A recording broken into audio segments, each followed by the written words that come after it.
এটি ঠিক গল্প নয়, একেবারে সত্যি কাহিনী। কিন্তু কেউ আমার কথা বিশ্বাস করবে বলে মনে হয় না। এটা ঠিক, আমরা যারা একটু আধটু লিখে থাকি অনেক সময়ই বানিয়ে বানিয়ে এমন সব কথা লিখি যার প্রায় সবটাই মিথ্যে। আজকের এই যে গল্পটি শোনাবো আমি, তার প্রায় সবটাই সত্যি। এবার সতর্ক পাঠক প্রশ্ন করবেন, প্রথমেই আমি যে লিখেছি একেবারে সত্যি কাহিনী, সেটা তাহলে কেন বললাম? এর সহজ কারণ একটা হলো, এই কাহিনী সম্পূর্ণ সত্যি হলেও, যতটুকু আমার মনে আছে, এই গল্পের চরিত্রের নাম এবং স্থান আর কাল বদলে দিয়েছি ইচ্ছে করেই। আগেই বলে রাখি, গল্পটি ভূতের। অধিকাংশ ভূতই লেখাপড়ার ধার ধারে না, এমন অশিক্ষিত দুনিয়ায় আর নেই। তবে আজকাল নাকি নতুন এক ধরনের ভূত দেখা যাচ্ছে, যারা কেবল শিক্ষিত নয়, উচ্চশিক্ষিত। অনেক মানুষ ওঝা আর তান্ত্রিকের সাহায্যে এই সব ভূতকে অভিভূত করে তাদের নিয়ে অনেক লেখাপড়ার কাজ করিয়ে নিচ্ছে। কোনো কোনো ভূত অন্যের হয়ে গল্প কবিতাও লিখে দেয়, এও শুনেছি। তাছাড়া এই ভূতেরা বিশ্ববিদ্যালয়ের অঞ্চলে গিয়েও সামান্য 2-5 কেজি শুটকি মাছের জন্য ডক্টরাল থিসিস পর্যন্ত লিখে দিচ্ছে। সব শিক্ষিত ভূতই যে এইরকম হীন কাজ করে তা নয়। অনেক ভূত ন্যায়নীতি মেনে চলে। এরা অমাবস্যা ছাড়া কোনো মানুষের ঘাড় মটকায় না। আরও নিয়ম মানা ভূত আছে, যারা শুধু অমাবস্যা নয়, অমাবস্যাটি শনিবারে পড়া চাই, নইলে তারা ঘাড় মটকাবে না কিছুতেই, ইত্যাদি ইত্যাদি। তবে এরকম ভূতের সংখ্যা কম। যাই হোক, এত সব কথা বলে ফেললাম কেবলমাত্র ঝোঁকের মাথায়। আসল কাহিনীর সঙ্গে এর কোনো সম্পর্ক নেই। আজ আমি যে কাহিনী শোনাতে যাচ্ছি সেটি অনেক কাল আগে ঘটেছিল। ঠিক কতকাল আগে সেটা বলবো না, তবে এখন থেকে 20-30 বছর আগেকার কথা। তখন আমার অসুখ হতো খুব। মাসে একবার অন্তত জ্বরে আক্রান্ত হতাম। ওষুধ টষুধ খেয়ে কোনো মতে সেরে উঠতাম, কিন্তু বেশি দিনের জন্য নয়, ফের জ্বর আসতো।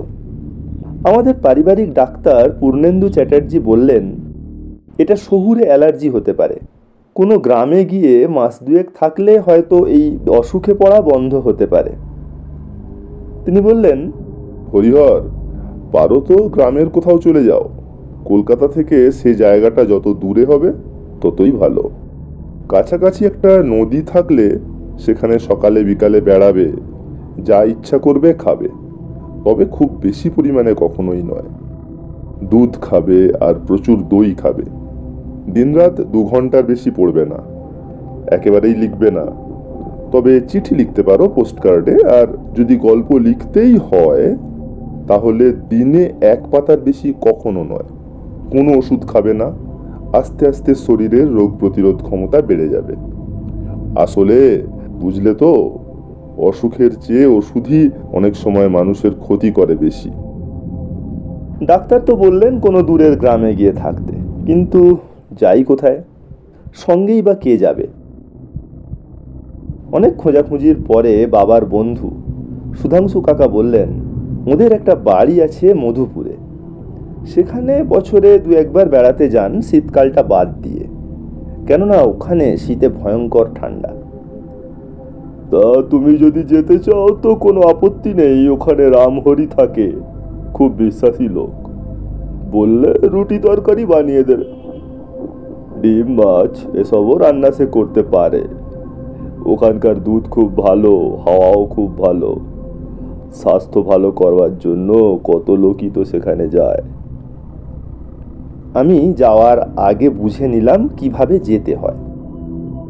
একদিন ভোরবেলায় মধুপুরে নিরাপদেই পৌঁছে গেলাম। আর হাসনুহানা কুঠিটিও খুঁজতে খুব অসুবিধে হলো না।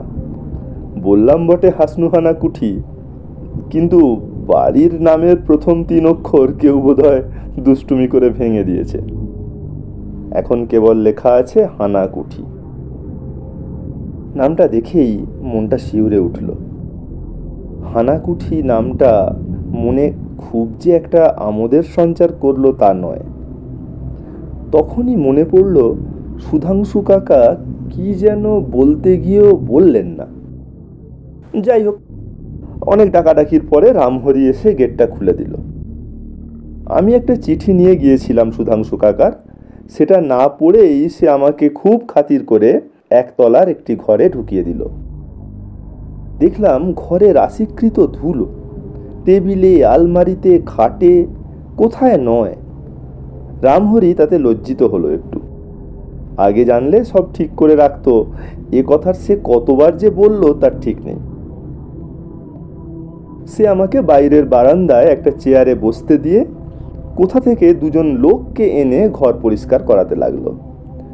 ঘরের মেঝে ধুয়ে দিল পরিপাটি করে, জানালার কাঁচ ঝকঝকে তকতকে করে দিল, আর বাথরুমটায় কয়েক বালতি জলও এনে দিল। এরই মধ্যে দেখলাম বড় বড় সাইজের আটার লুচি, সঙ্গে আলু ভাজা আর পাটালি গুড়, সেসব সামনে এনে রাখলো একজন ঘোমটা পরা মহিলা। বুঝলাম ও হলো রামহরির স্ত্রী। অত বড় লুচি একসঙ্গে আমি জীবনে খাইনি। গোটা চারেক খাওয়ার পর থালা সরিয়ে রাখলাম। আধ গ্লাস জল খেয়ে চায়ে চুমুক দিয়ে বুঝলাম চায়ের ব্যাপারে রামহরিদের রুচি আছে, চমৎকার চা। ঘরে ঢুকে সত্যি মোহিত হয়ে গেলাম। বিছানাটাও চমৎকার, পায়ের কাছে ভাঁজ করা কম্বল, সাদা ধবধবে বিছানার চাদর, বেড কভারটা ভাঁজ করে রাখা পাশেই। রামহরি ঠিকই ভেবেছিল যে আমি যখন সারা রাত ধরে এসেছি তখন একটু গড়িয়ে নেব বিছানায়। দেখলাম ঘরের কোণে একটা বইয়ের বড় তাক, তাতে বাংলা ইংরেজি কত বই। আমিও কিছু বই এনেছিলাম, সেগুলো বের করে টেবিলে রাখলাম। সঙ্গে ছিল একটা পঞ্জিকাও। এটি আমার মায়ের কীর্তি। আমার মা আমাকে বলে দিয়েছিলেন প্রতিদিন পঞ্জিকা দেখে সেই মতো কাজ করতে। যেমন যেদিন উত্তরে যাত্রা নিষেধ সেদিন যেন কোনো মতেই উত্তর দিকে না যাই, যেদিন বেগুন খাওয়া নিষেধ সেদিন যেন আমি এক টুকরো বেগুনও না খাই। মা জানতেন আমি বেগুন পোড়া আর ভাজা খুব ভালোবাসি। তা সেই পঞ্জিকাটি তুলে টেবিলের উপর রাখলাম, ওই পর্যন্তই। কে আর ওইসব আজে বাজে সংস্কারে আজকাল বিশ্বাস করে। আমি ঘরের তাকের কাছে গিয়ে বইগুলো এক ঝলক মোটামুটি দেখে নিলাম। আমার পড়ার মতো অনেক বই আছে সেখানে। তাছাড়া রয়েছে অনেককাল আগের বাঁধানো ভারতবর্ষ, প্রবাসী, শনিবারের চিঠি ইত্যাদি। একখণ্ড বাঁধানো শনিবারের চিঠি নিয়ে বিছানায় শুয়ে কয়েক পাতা উল্টাতেই ঘুম বেশ জোর চেপে এলো। শনিবারের চিঠি পাশে রেখে দিয়েই ঘুমিয়ে পড়লাম। ঘুম ভাঙলো সেই বেলা 1টায়, তাও ঘুম নিজে নিজে ভাঙেনি। রামহরি ঘরে এসে আমাকে তাড়াতাড়ি উঠতে বলছিল চান করার জন্য। সে জানালো দুপুরের খাদ্য প্রস্তুত। গরম জল দেওয়া ছিল বাথরুমে। স্নান করে নিলাম তাড়াতাড়ি। খাওয়া দাওয়া ভালোই হলো। আলু কপির তরকারি, ছোলার ডাল আর সরু আতপ চালের ভাত, একটা কাঁচের বাটিতে ভর্তি দই এবং প্লেট ভর্তি কালাকাঁদ। খেয়ে দে ফের ঘুম, ফের রাতের খাওয়া, আর সঙ্গে সঙ্গে আবার ঘুম। রাত্রে অবশ্য ঘরে কি একটা আওয়াজ পেয়েছিলাম, খসখস করা আওয়াজ একটা। ঘুম ঠিক ভেঙে যায়নি, তবে মনে হচ্ছিল ঘরে যেন একটা কিছু আছে। বড় ইঁদুর কিংবা চামচিকে বা বিড়াল বা বাদুড়ও হতে পারে। একবার মনে হয়েছিল উঠে পড়ি, কিন্তু ইচ্ছের সঙ্গে শরীরের যোগ ছিল না। শরীর এতই ক্লান্ত ছিল যে ফের গভীর ঘুমে অচেতন হয়ে পড়লাম। সকাল 8টার আগে ঘুম ভাঙল না। সকালের মিষ্টি রোদ্দুরটা বেশ লাগলো। রাত্রের আওয়াজের কথা তখন মনেই পড়ল না। বাথরুম থেকে বেরিয়ে বারান্দায় গিয়ে বসলাম, আর প্রায় সঙ্গে সঙ্গেই রামহরি খাবার দিয়ে গেল। বড় বড় লুচির সঙ্গে আলু ভাজা আর বেগুন ভাজা। চা সহযোগে খেতে খেতে মনে পড়ল মায়ের কথা। আজ পঞ্জিকাতে কি লেখা আছে কে জানে। বেগুন ভক্ষণ যদি নিষিদ্ধ থাকে তাহলেই তো ঝামেলার ব্যাপার। ইচ্ছে করেই আর পঞ্জিকা দেখলাম না। ওইসব পঞ্জিকার কথা মতো চলেই তো দেশের এই হাল হয়েছে। খাওয়ার পর বেরোলাম, ঠিক যাকে বলে যেদিকে দু চোখ যায়। সবই তো আমার কাছে নতুন, সবই তো বেশ দেখার জিনিস। একটা ব্যাপার দেখে আমার ভালো লাগলো, মাত্র একদিনেই আমার গায়ে যেন বেশ জোর বেড়ে গেছে। কলকাতায় আগে 2-3 স্টপ যেতেই ট্রামে বাসে চড়তাম, এখন 2 কিলোমিটার গিয়েও মনে হলো আরও যাই আরও যাই। রাস্তা বেশ ফাঁকা, লোকজন কমই মনে হলো। শীতও খুব। রাস্তায় যেতে যেতে দেখি এক বৃদ্ধ ব্যক্তি লাঠি হাতে নিয়ে ধীরে ধীরে আসছেন। পাশ কাটিয়ে চলে যাব ভাবছি, এমন সময় উনি বললেন, এদিকে নতুন বুঝি?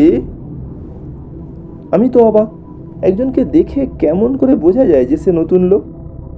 আমি ভেবে পেলাম না। যাই হোক, বললাম, হ্যাঁ, কালই সকালে আমি এসেছি। কোথায় উঠেছেন? আমি বললাম, হাসনুহানা কুঠিতে। তা ভদ্রলোক হাসতে হাসতে বললেন, ওই হানা কুঠিতে রাত্রিরে ঘুম হয়েছিল তো? আমি তো ভারী অবাক, বললাম, হ্যাঁ, চমৎকার ঘুম হয়েছিল। সুধাংশুর বাবা শীতাংশু আমার বন্ধু ছিল, বড় ধর্মপ্রাণ লোক ছিলেন।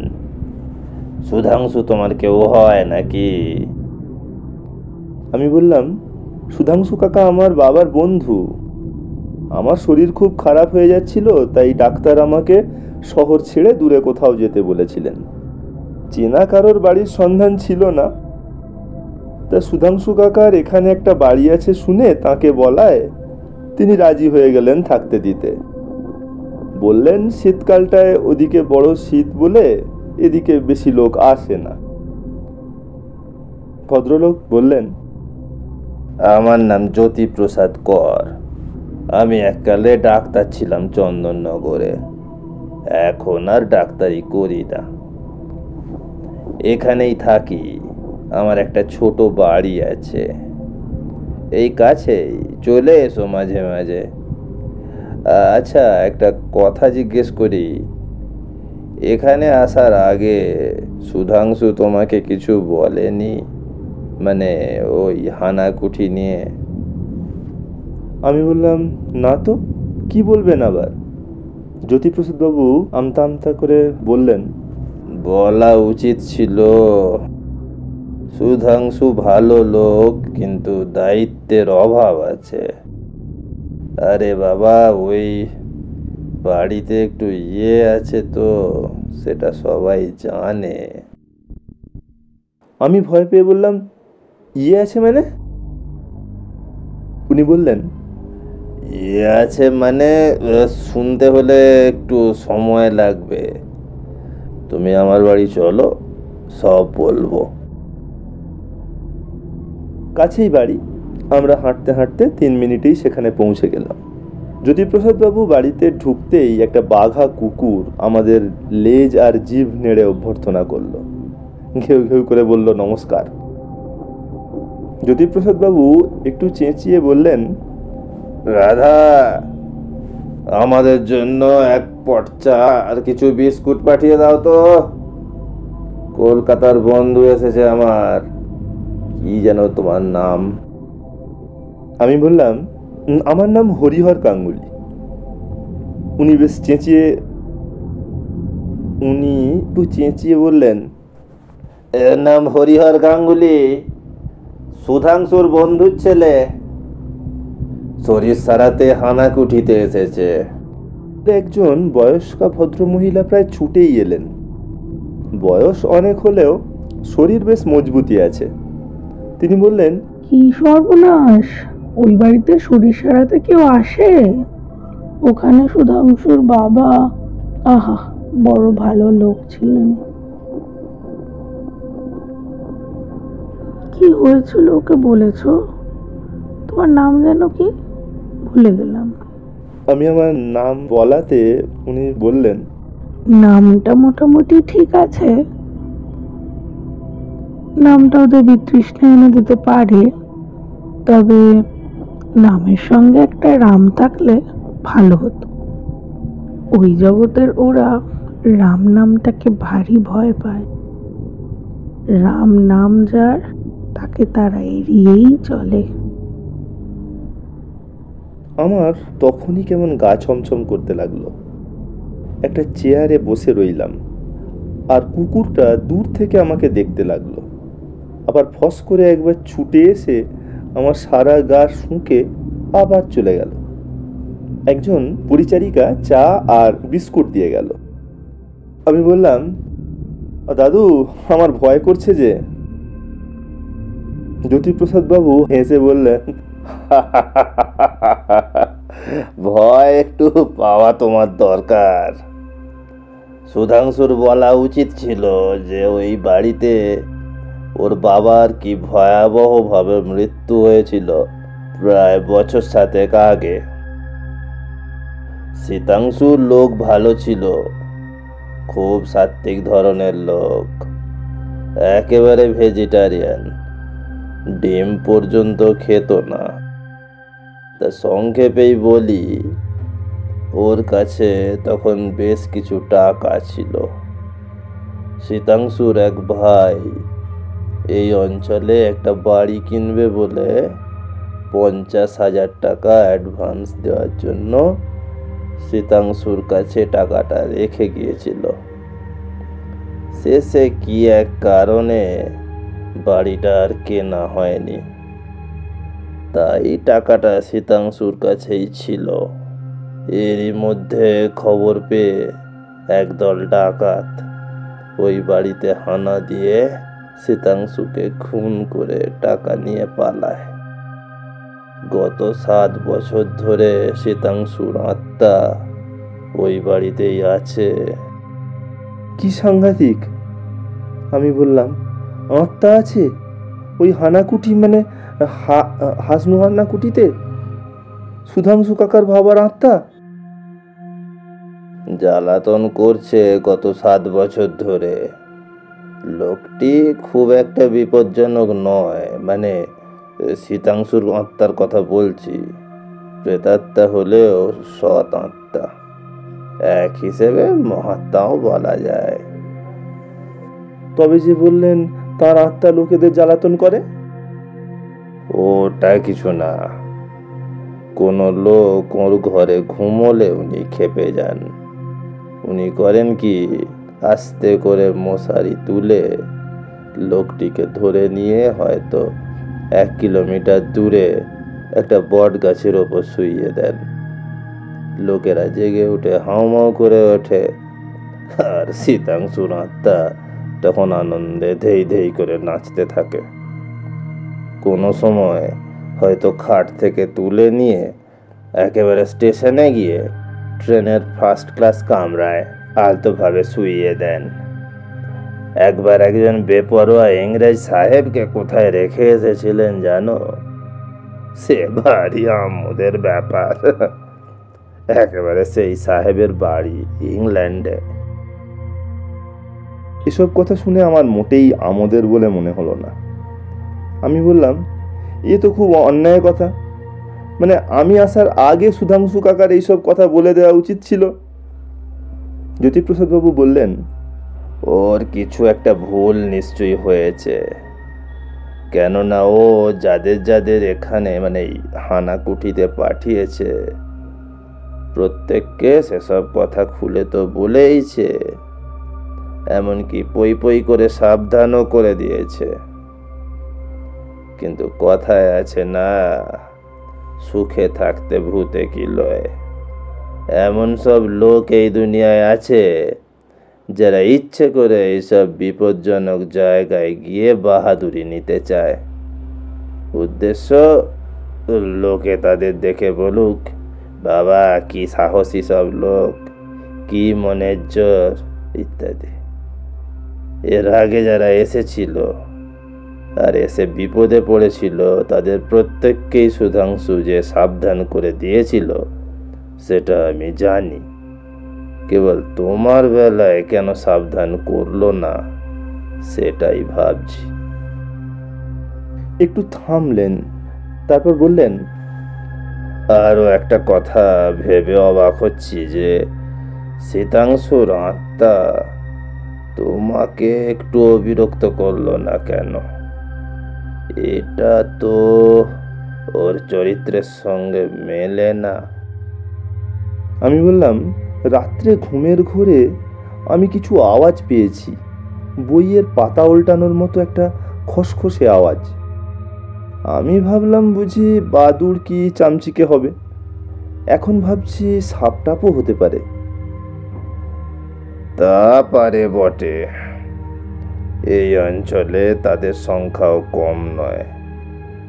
তবে শীতকালে তারা বিশেষ নড়াচড়া করে না, নিদ্রিত থাকে। সাপের ভয় এই সময়ে নেই। আরো একটা কথা বলা দরকার, ওই বাড়িতে শীতাংশু বা সুধাংশুর কোনো আত্মীয়কে শীতাংশুর আত্মা কখনো বিরক্ত করেনি। আমি বললাম, আমি তো ওদের কারোর আত্মীয় নই, আমাকে ছেড়ে দিল কেন বুঝছি না। তাছাড়া রামহরিও তো আমাকে কিছু বলল না। জ্যোতিপ্রসাদ অবাক হলেন। অনেকক্ষণ চুপ করে থেকে প্রায় ঠান্ডা হয়ে আসা চায়ের কাপে চুমুক দিয়ে বললেন, একেবারে ঠান্ডা হয়ে গেছে। কাপটাকে সরিয়ে রেখে তিনি বললেন, রামহরি লোকটা তোমাকে বললে তার তো পয়সা রোজগারের পথ বন্ধ হয়ে যেত। তোমাকে সাবধান করে দিলে তুমি কি আর ওই হানাকুঠিতে থাকতে? তাহলে তোমার খাওয়া দাওয়া, কাপড় কাচা এসব কি ও ছেড়ে দেবে? ভালো কথা, ওই হানাকুঠিতে একটাও হাসনু হানা গাছ দেখেছো? আমি বললাম, না তো, বাড়ির সবটা অবশ্য ঘুরে দেখিনি, তবে হাসনুহানার ঝোপঝাড় থাকলে নিশ্চয়ই চোখে পড়তো। রাত্রেও গন্ধ পাইনি। গন্ধ পাওনি? সেটাও নতুন কথাই শোনালে। আগে ওই বাড়ি ভর্তি হাসনুহানা গাছ ছিল। সন্ধ্যাবেলা চমৎকার গন্ধ বেরোতো। শীতাংশুর খুব প্রিয় ওই গাছগুলোর কি হলো জানো? শীতাংশু মারা যাওয়ার কয়েকদিন পর থেকে হাসনুহানা গাছগুলোতে যেন মড়ক লাগলো। 1 মাসের মধ্যে সব গাছ মরে শুকিয়ে কাঠি হয়ে গেল। রামহরি ওই গাছগুলো কেটে একদিন আগুন লাগিয়ে পুড়িয়ে শেষ করে দিল। তার জায়গায় কিছু মরশুমি ফুলের চাষ করলো। কিন্তু একটা আশ্চর্য ব্যাপার দেখা গেল। রোজ সন্ধ্যায় হাসনুহানার গন্ধ পাওয়া যেতে লাগলো ওই বাড়িতে। সে এক আশ্চর্য ব্যাপার।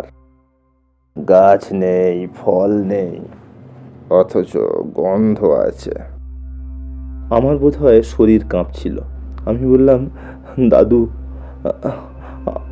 আমার শরীর খুব খারাপ, কয়েক বছর ধরে ভুগছি।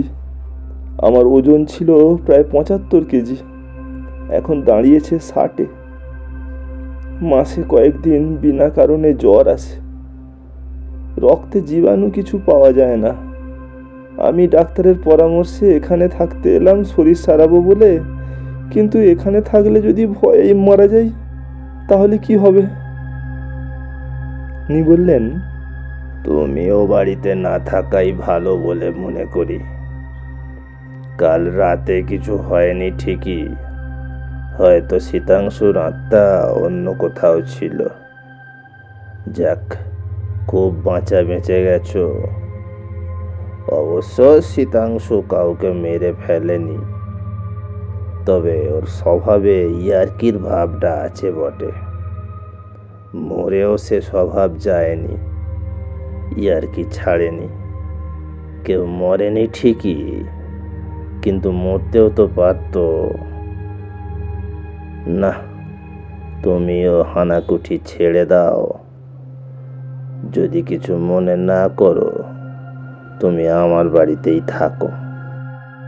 তুমি আমাকে দাদু বলে ডেকেছো, তা তুমি দাদুর বাড়ি থাকবে।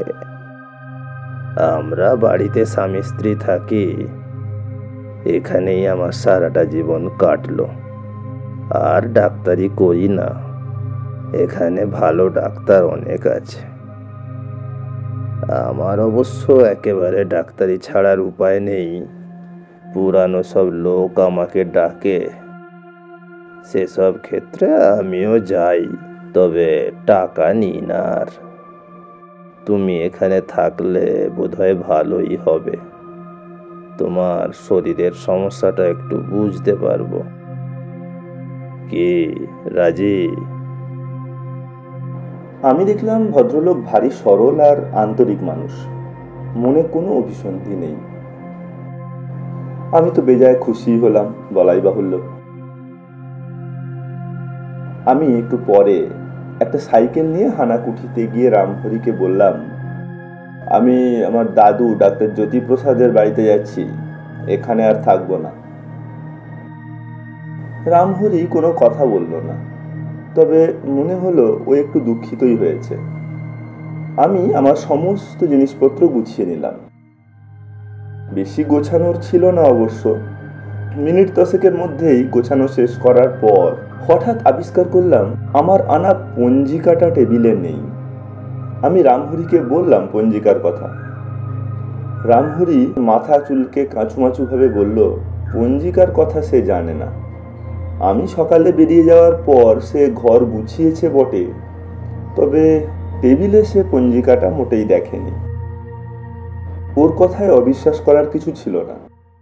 রামহরি খামোকা 3 টাকা দামের পঞ্জিকা সরিয়ে ফেলবে, সেটাও সম্ভব বলে মনে হলো না। তবু আমি ঘরটা ভালো করে একবার দেখে নিলাম, না, কোথাও নেই। দুপুরে জ্যোতিপ্রসাদ বাবুর ওখানেই খাদ্য গ্রহণ করা গেল।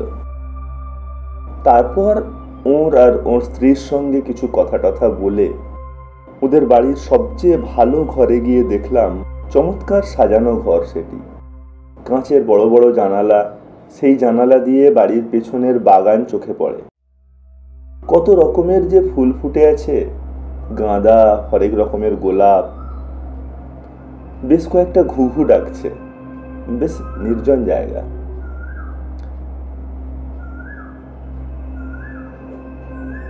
মাঝে মাঝে একটু দূরের রাস্তা দিয়ে সাইকেল রিক্সা চলার কেমন সরসর আওয়াজ পাওয়া যাচ্ছে। একটা ইংরেজি সাপ্তাহিক পত্রিকা টেবিল থেকে নিয়ে এক পাতা পড়তে পড়তেই ঘুমিয়ে পড়লাম। সত্যি শরীরটা আমার সত্যি দুর্বল হয়ে গেছে, এত ক্লান্ত মনে হয়। দেখা যাক এখানে 2 মাস থাকলে কি হয়। আবার সম্পূর্ণ অচেনা লোকের বাড়িতে এতদিন থাকাটাও কেমন যেন লাগছে। এরা আমার কাছ থেকে টাকা পয়সাও কিছু নেবেন না। সেদিন বিকেলে ঘুম ভাঙল। বেশ ঠান্ডা এদিকে। উঠে ঘর থেকে বেরোতেই জ্যোতিপ্রসাদ বললেন, হ্যালো ইয়াং ম্যান, কেমন লাগছে এখন? আমি বললাম, ভালো, বেশ ভালো। উনি বৈঠকখানায় বসে খবরের কাগজ পড়ছিলেন। বললেন, কাগজটা এক্ষুনি এলো। কলকাতার কাগজ পেতে পেতে সন্ধে হয়ে যায়। বলে কাগজটা আমার দিকে এগিয়ে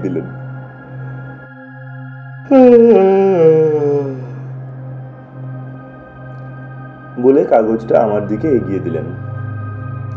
এরপর চা আর বাড়িতে তৈরি কেক খেলাম, সঙ্গে কিছু কাজু বাদাম। দেখলাম এরা রাত্রের খাবার সত্যি সত্যি রাত্রি হওয়ার আগেই সেরে ফেলেন। 8:30টার মধ্যেই রাত্রের খাওয়া শেষ।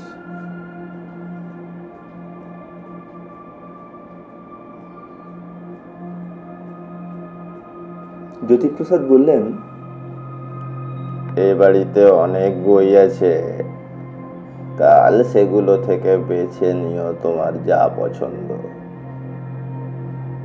পড়তে পারো, তবে কি জানো, বেশি রাত জাগা ঠিক নয়। Early to bed and early to rise. আমি তো ভোর 5টায় উঠি, তারপর একটু হাঁটতে বেরোই।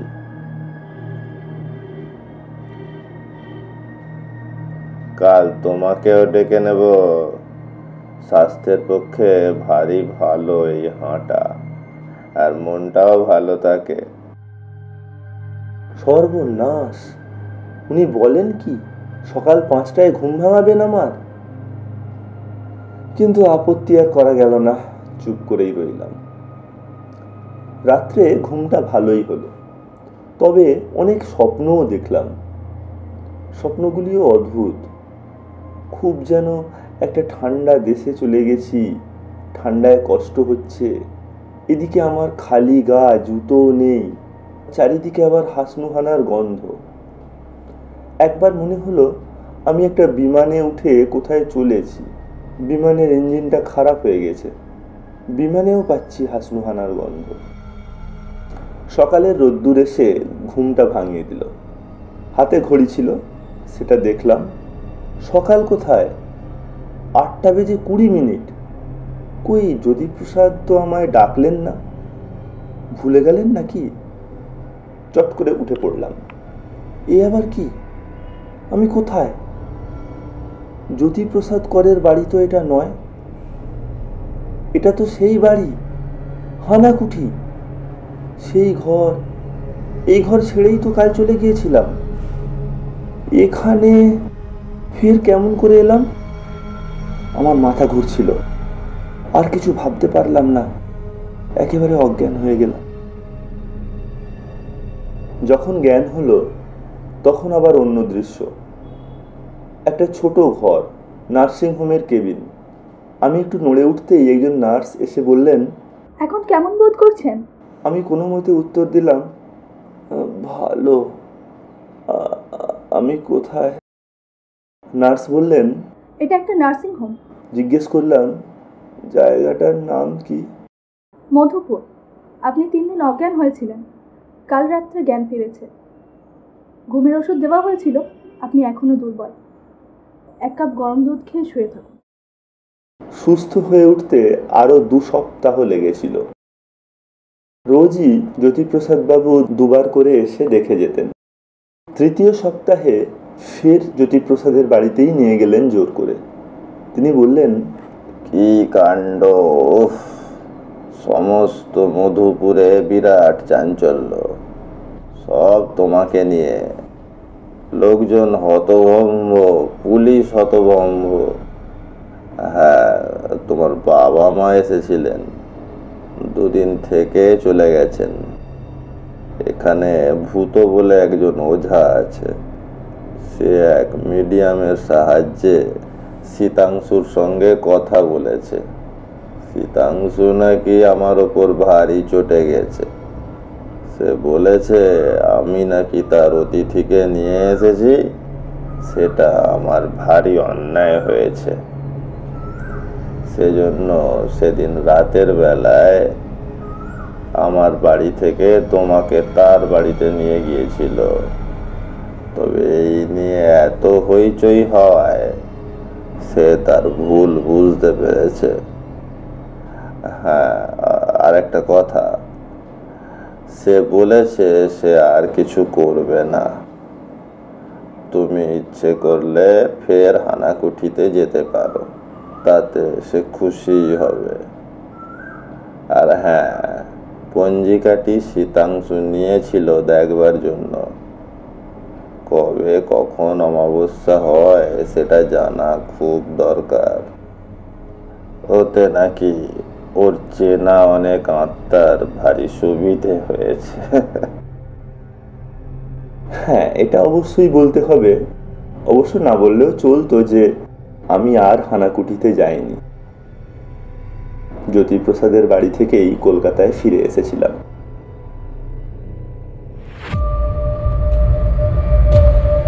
শেষ হলো আমাদের আজকের গল্প, মধুপুরের হানাকুঠি। কেমন লাগলো অবশ্যই কমেন্ট করে জানান আমাদের। যদি ভালো লেগে থাকে তাহলে লাইক, সাবস্ক্রাইব এবং শেয়ার করে আমাদের উৎসাহিত করুন। আজকের মতো এই পর্যন্তই। আগামী শনিবার আমরা নিয়ে আসব আরও একটি দুর্দান্ত গল্প। সঙ্গে থাকুন, শুনতে থাকুন গল্পকথক।